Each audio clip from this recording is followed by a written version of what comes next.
So at first, I thought this is brilliant. I can work from home. I can spend ample amounts of time with my family. I enjoy. I'm a real home person. I'm a home person.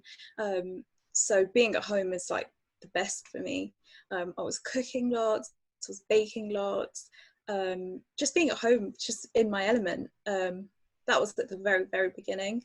And then as time slowly progressed, I couldn't see a lot of my family. I'm also a real family person. So seeing my family and being with my family is very, very important. Even my other half is a long distance relationship, so I couldn't see him at all. So that was difficult. And just in general, just not being as sociable, not being able to see my friends, because that's something, I'm quite an outgoing person at the same time. I think I had like a bit of a balance before, and that's been kind of taken away. It's 20 hours. How long do you think it was before you got to that stage, so that transition from being like at a really good place, thinking, you know, you're going to be able to do all these brilliant, you know, you have all this time and be able to do all these things. How long do you think that went on for before you actually started maybe like missing family and, you know, like just basically thinking about all the other things? I think it was a couple of weeks until the novelty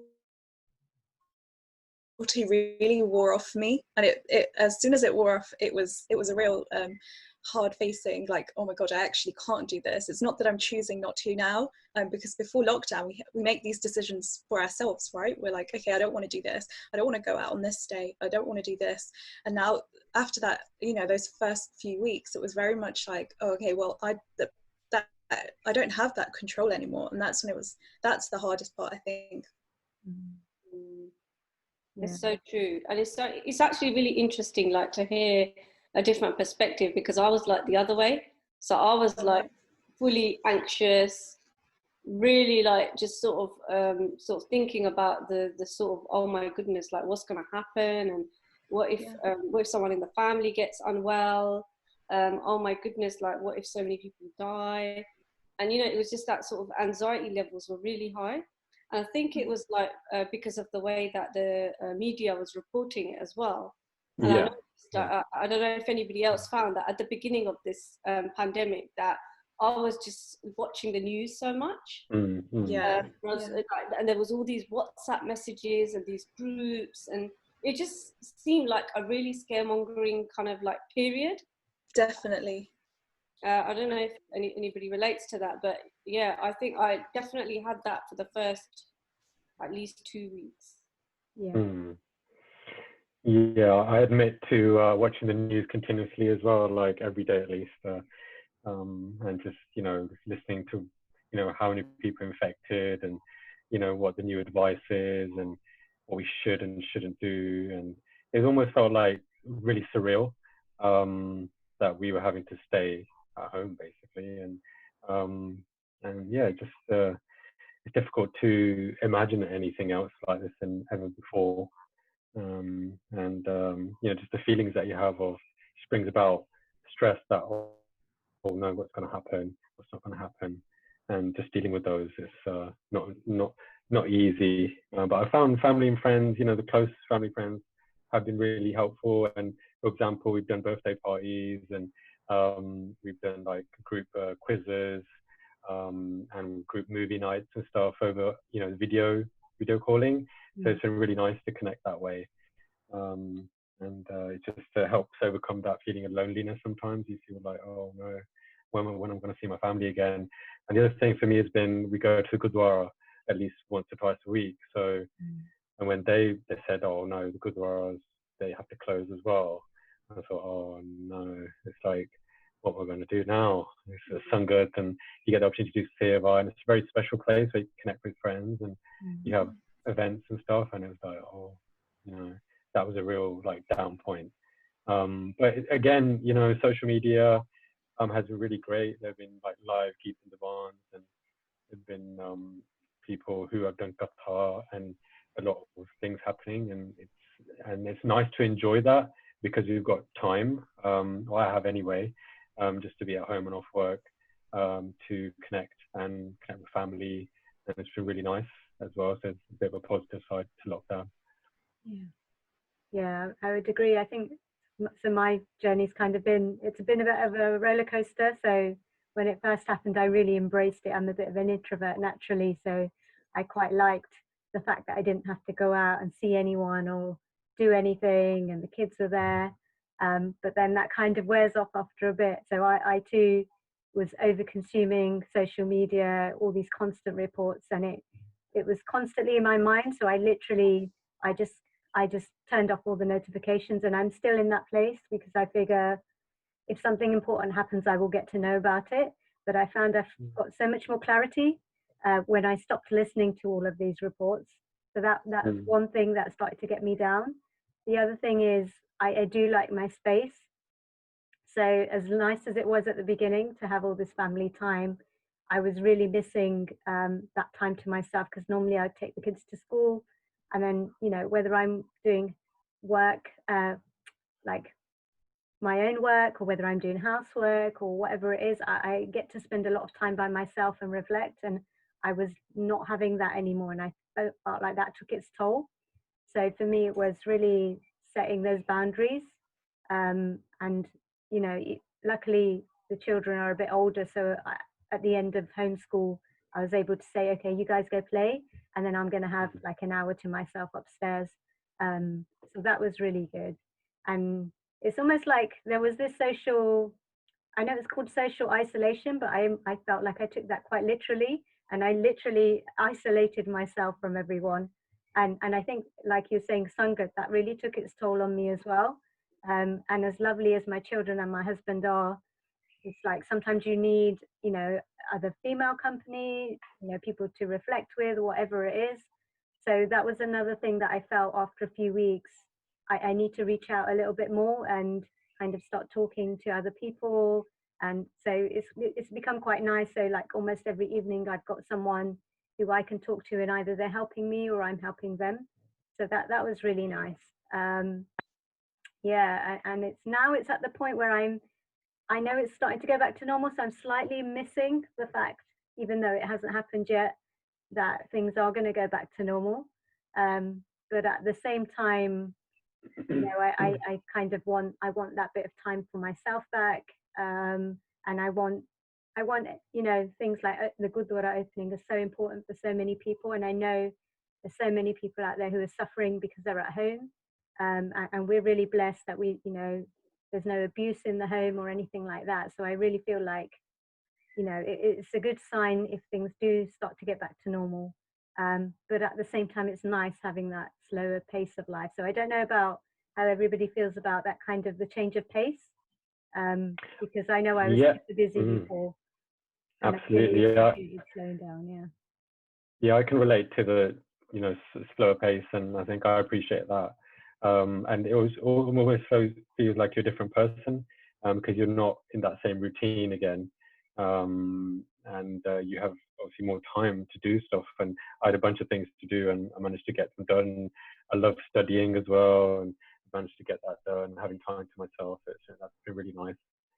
And also my daughter, we've had a routine, and I was always fearful, like, what am I going to do in terms of schooling? She's in reception going into year 1 next year, like September. But she's been homeschooled for like a couple of months now, and we developed a routine where, you know, she would have a structure of different learning outcomes. Like she would learn about maths, and then her spellings, and do a bit of reading, and like a craft activity, and maybe some exercise during the day as well. So try to keep a balance, and I think that's really important in life, to have a balance, and just to have time to de-stress, have time with your family and friends, have time for yourself to exercise, and, you know, do any social interest that you want to do. And appreciate a lot of people, they've been blocked from doing that. So it's not been easy.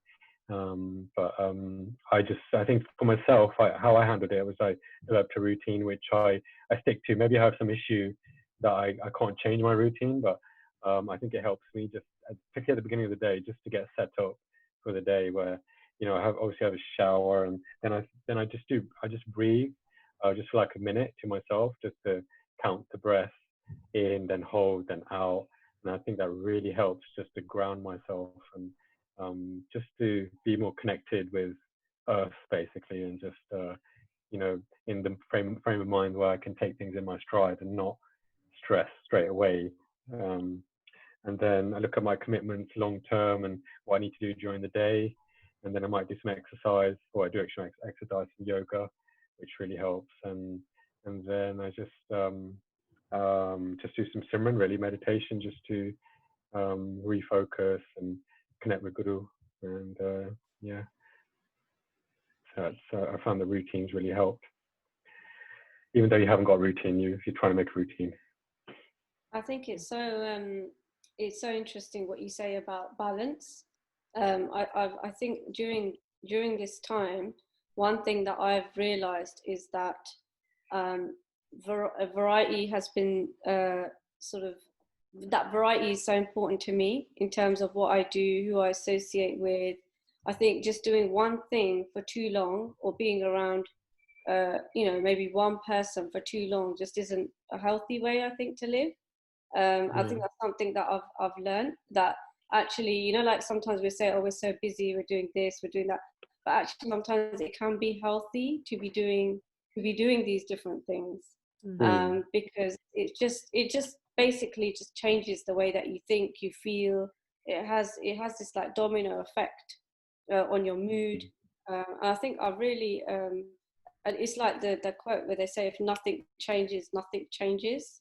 So there's got to be some sort of change for even your mindset, or whatever it is, that if you just keep doing the same thing every single day, it's going to get to a point where it's just going to feel a bit strange. I think that's definitely been something that like a learning for me. Awesome. Yeah, and I think it has been an opportunity to learn, to grow. So I feel like everything that's happened it's really put a magnifying glass on not only how we live, like this really fast pace that we're living in, but also all of those things that we've been trying not to face. There's kind of those things in the cupboard that we've been trying not to deal with because we're keeping ourselves busy, that they've really become apparent. So, and it depends how you take it. So you can take that as an opportunity to deal with that stuff, or really there's suffering because there's no running away from it under these circumstances. So if you've got a relationship that needs working on, or I find things with parenting, like I can be an amazing parent, but then sometimes when I feel triggered, when things from the past come up, then it's really, I don't know what the right word is, but it can be really challenging. And I find I have to face that. I have to deal with it. I have to think about, where is this coming from? Where in my past has this come up, and what am I fearing? Why am I being defensive in this situation?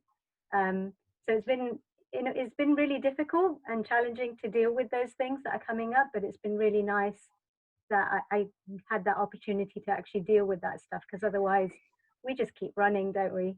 We feel we do. Yeah. I wonder how many people have done that, because I've done that as well. So I think it had been like 15 years since I'd actually exercised properly. And when I say properly, I mean like maybe riding a bike or doing some sort of intensive exercise. So like, I'm not talking about like walking, obviously I've done that. Just in case you think I was sat on my sofa the whole time for 15 years. But basically, so I associated the fear of exercise with feelings of anxiety, because it spurs on those physical symptoms, right? So you get your heart, your fast heartbeat and things like that. So basically, I use this time to just experiment a little bit and just to see, how does it actually feel to do some skipping? How does it feel to get on an exercise bike? What does it actually do? Because I'm at home, I'm safe, I've not actually got to go anywhere for ages. And it kind of got rid of those belief systems that I had. So I went out and bought a bike, and now I'm back riding again, which I haven't done. So I'm just wondering, like, I wonder if other people have done, like obviously Benji, you said you have, but it's really been a time where we've been able to explore all of that. I think it's definitely, for me anyway, it sounds like everyone else has gone through it as well, it's a real self-growth, and you just start to explore all of these different avenues. I know definitely, like before, that wasn't my priority. I've started to do a lot of meditation, so I'm really into, like, can never pronounce it properly, but Qigong. So I do a lot of seated meditation, and yoga and Pilates, which before I'd always make up an excuse like, oh, I'm too busy. Every weekend would be filled, and then in the evenings after work I wouldn't feel like doing anything. Now, with all the restrictions and lockdown, I've really forced myself to get into them, and I think I feel a lot better, and I feel like I've grown as a person from where I was at the start to where I am now, and it definitely I can definitely like feel an improvement. I can feel a difference basically with all the exercise as well.